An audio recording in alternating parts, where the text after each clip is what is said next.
day off for me apparently yesterday. Well, not really. Let's take a look. Well, I'm a little aggrieved I didn't pass this on to members, but what I saw here from Cork City, I did pass it on because I didn't take insurance out. This was a straight bet. Why? Kerry scored first in about the 3rd minute. Cork City's odds go from 1.25 to 1.75. That's a 3 times move, a 3x move for a matter of 5 minutes into the match. Yes, they made a complete pig's ear of it, Cork. 0-2. Then they came back. The red card for Kerry sealed their fate, ended up 4-2 for Cork. Bit of fun, that one, and it's early in the Irish Premier Division as well.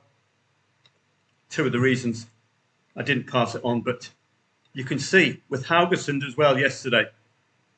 Is it Haugesund in Sweden? We played that one as well. Hacken going a goal down to Bromma Pochkana. The reason I played this one, and I passed this on to members on Telegram, was a simple reason. It's head-to-head form. So if you look at the match, you can check out the head-to-head form. And you'll see emphatic wins for Hacken in head-to-heads at the bottom here. Odds on at home, a bit like Malmo the day before.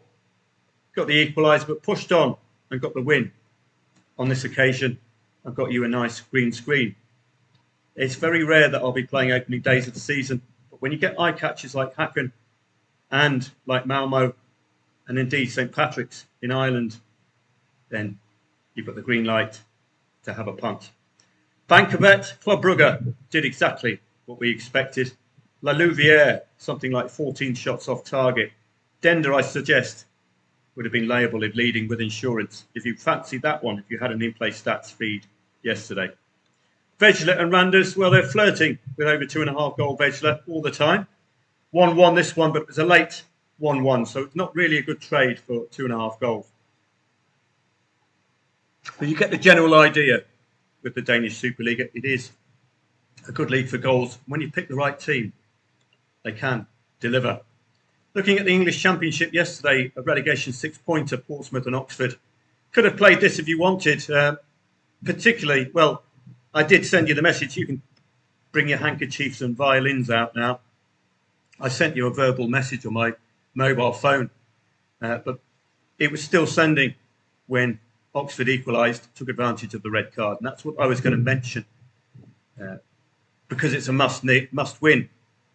Now, idiots that they are, Leicester City decided to give Sheffield Wednesday a goal and about a 70-minute head start. They only got going late on. They got an equaliser, so you would have made a small loss if you would have gone match odds. But a bit like the match yesterday, I should have really insisted on an equaliser because Leicester are in really poor form. Sheffield Wednesday are a side you tend to book points against.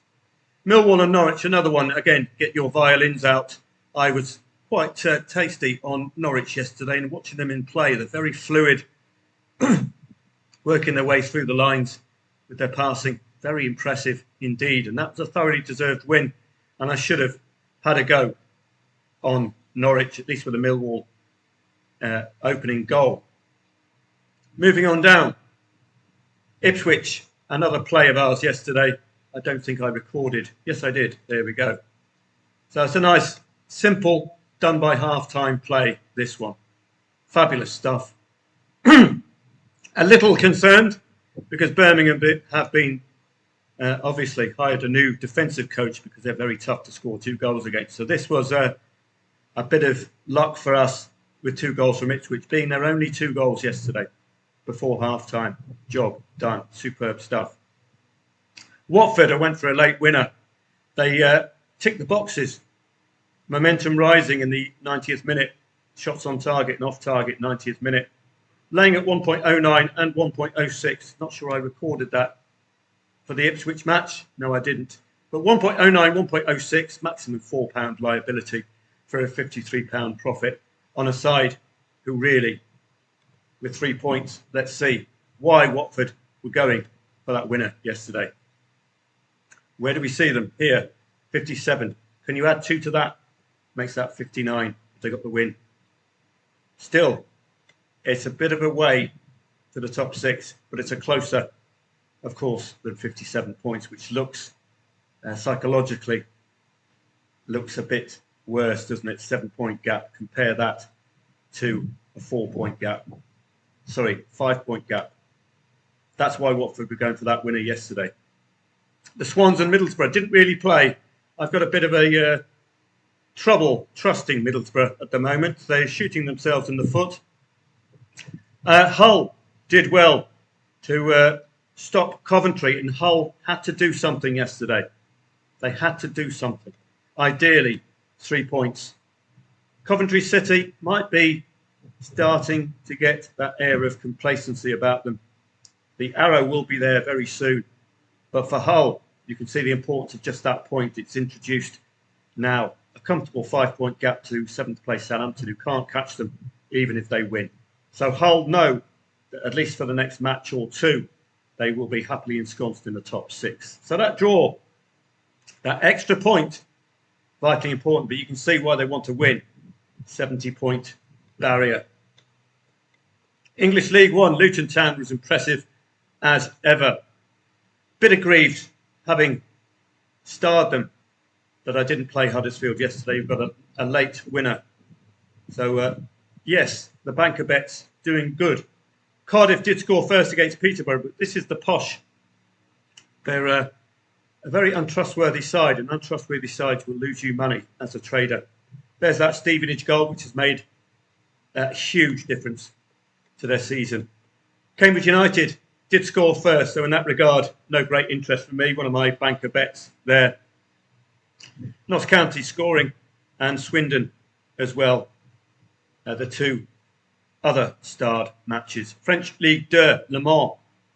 Well, there, while others are drawing, Le Mans are winning, and they're now within a point of automatic promotion. They're now in the final of the playoffs with a nice gap between themselves and fourth. Take 3 points away from that, and you can see, look at all those Ds yesterday, or in the last matches for the top 7. And look who's doing the Ws when others are doing the Ds. That's what's changed Le Mans' season, that run of 4 consecutive wins. So any POW goal or any 0-0 at half-time, you'd have been on that all day long. Cork City and Kerry. I did that one myself, as I showed you. Back to Cork at 1.75. A goal down after 3 minutes. Extremely good value, but they made us go through the ringer with a 0-2 Kerry lead. And Kerry been very defensively sound this season. Not being spanked. The only side to score more than 2 goals against them has been Cork this season. Irish Premier Division. St Patrick's. Side to watch out for. It doesn't mean you side with them every single day. But at 2-0 to Dundalk, that's an entry point. St Patrick's stats were superb as well. If you can get low enough price about Dundalk and a big enough price about St Pat's 2-0 down, I would have played that even though it's a losing trade. Shamrock Rovers looked impressive yesterday as well, fighting off Shelburne. So Ireland is starting to warm up nicely. Italian SerieA, Como, I didn't lay the late draw there. Udinese really shut them out, good and proper. Atalanta, this is what you expect, but Lecce can park a double-decker. Juve, that's what you expected yesterday from the old lady. And Napoli, AC Milan, derby-style match. It's not one you've got an angle in. They're far too well matched, these two sides. There's that 1-1 for Monza with 2 red cards. So if you did lay Catanzaro, extremely good odds. Look at the difference this is making for Monza now, even just a point. Looking for 3, of course, but they're on 66 now. 3 consecutive draws is a pain in the bleep for Monza, because with a win yesterday, they'd be on 68. With Venezia's win, they've broken that 68-point barrier, gone up to 71. But Monza did really need that win yesterday to have a chance at automatic promotion, because the way they're playing, you wouldn't fancy them in the playoffs, would you? Not looking too hot, is it? So plenty for Monza to think about there. It was a day for the bottom sides. Pescara and Bari, emphatic 3-goal wins. I didn't take them on. I was thinking about taking Bari on, given Modena are here and losing. But look at the difference this has made for the W's here. The only 2 W's amongst all defeats. This is where you're going to be getting out of this relegation zone. While all else are losing, you pick out an unexpected win. Up to 32 now, with the exit point at 34. Pescara have done their season a world of good. Bari, 34 from 31.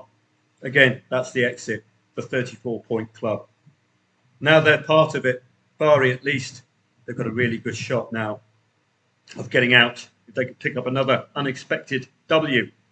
The Norwegian Elite Serie and Bodo Glimt are a side to follow this season. Absolutely superb throughout. They're going to be spanking everybody. They've improved their goal-scoring touch as well, even against the likes of Inter Milan and Manchester City.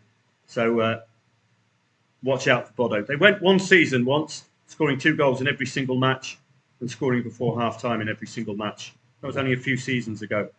They are one of those sides who can create strong, consistent patterns. Norwegian Obos-ligaen will get a look in at some point, but it is a messy league. You can look at the scorelines and look at the odds. It's not one that greatly appeals. Benfica would have expected a win from the special one last night, but that was far too late for me. We're edging towards 4 a.m. Thai time. And the special one didn't even get himself a win. If I'd have stayed up for that. Allsvenskan, Haugesund, Hacken was the play. Nice, simple, later back. Ignore the 2-2, because you were out at the 2-1, weren't you? Yes, we were. Ah, thank you. Good. I'm glad to hear that. So let's have a look at today's trading angles. So the success yesterday is down to shortlisting matches. We've got Nordland and Bromby, 2.2 the favourite. Won't be shortlisting that one. Wrexham and the Saints. This is a promotion 6-pointer, if ever there was one. Wrexham really impressed me with that 2-2 away at West Brom, coming from 2 goals down.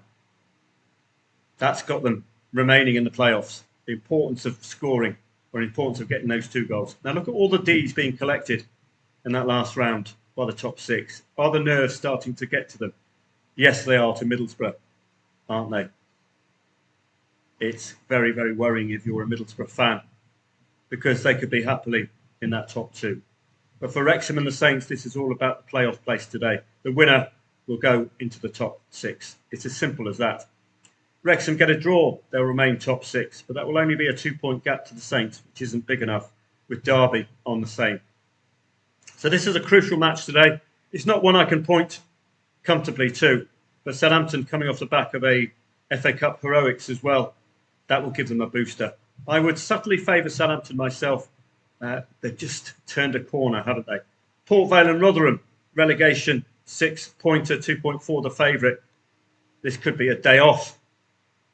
Port Vale, you'll see all the way down there at the bottom. Rotherham, 37 points still. Got to win to get to 40 points and have an outside chance of getting out of the bottom 4. It's looking increasingly futile, but 3 points, particularly for Rotherham, will change their season.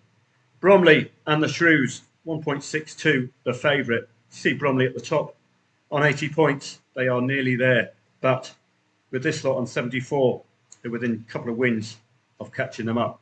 So Bromley have to arrest an alarming run of draw and loss, and you can see the pressure telling with 3 draws in 4 for the top 4.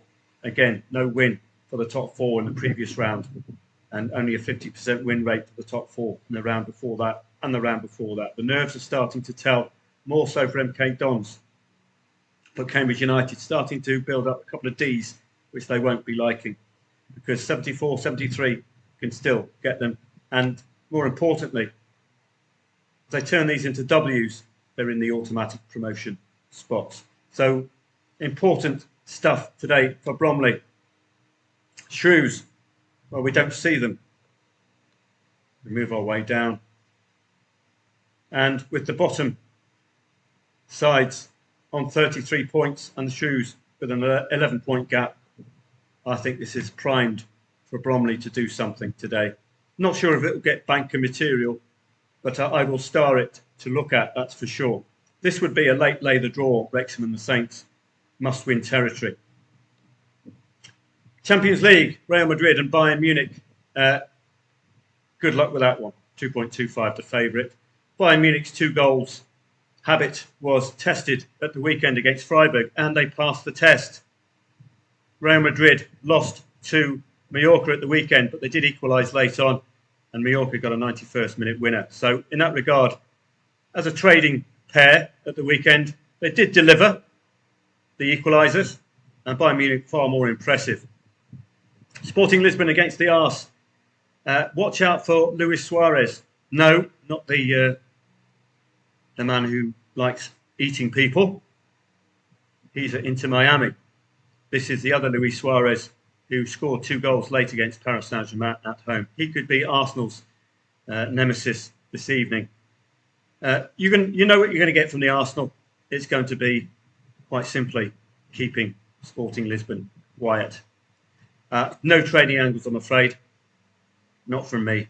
First leg, maybe the second leg. Is it the first of 2 legs? Or is it a straight playoff? Let's have a look. It's the first leg. There we go. Now, if you wanted to get some angles in yourself, I pass these on to members. Hot streaks here. 7 of Madrid's last 8 Champions League games, over 2.5 goals. They haven't failed to score in a Champions League home match since December 2018. So, wow. Bayern have scored an average of 3.2 goals per Champions League match this season. 8 of Bayern's last 9 competitive away fixtures saw both teams score. Make of those what you will, but the deeper we get into this competition, the more the nerves are going to tell. If it's starting to affect the league football as well, you can see how important the match is this evening. The Norwegian Elite SerieA, early on in the season, probably not going to be getting any plays today with a 2.5 to favourite and a 2.15 to favourite. Similar story with the Bundesliga, 1.95 and 2.15. Too early in the season, too much of a dodge pot league, the Bundesliga, for us to have any hope of getting a play. Any of the big 2 playing today in the Championship? No. And in the Superettan, similar story to Norway, no plays. I might take this as my day off today, to be perfectly honest with you. It's only a smattering of matches, not very appealing either. 8 o'clock, after 3 a.m. kick-off for me, Bromley and the Shrews. I don't know if I'll stay up for that. And this Champions League is far too difficult to unpack. So before I go, it is the Monte Carlo Masters today. This is the start of tennis trading proper. You've even been given the previews here.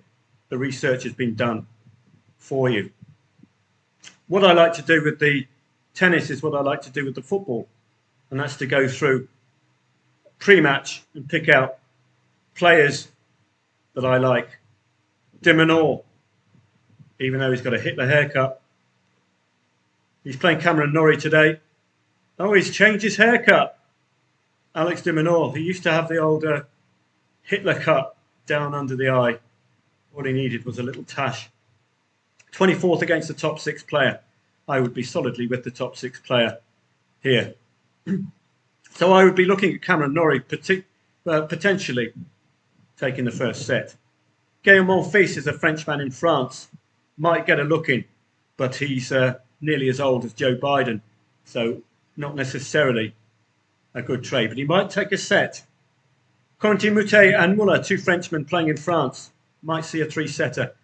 Or Muller might be able to win the first set. These are the kind of angles I look for. I would be laying Alcaraz at 1.03, laying Sinner at 1.02, because the only way is up. They are human after all. So as you can see, a bit like the football, I just pick out 1 or 2. I like Berrettini as well. Note Echeverry is a South American on clay and favourite. So that will get a look in at 10 a.m. So it could be an early start for me today. If I find any trades, I will screenshot them and discuss them tomorrow. But I do implore members to get involved with the tennis, particularly from now on. I don't know the ladies' game that well, I'm afraid. Day off for me today, but a good chance of some tennis trading, and I will report back tomorrow. Have a great day.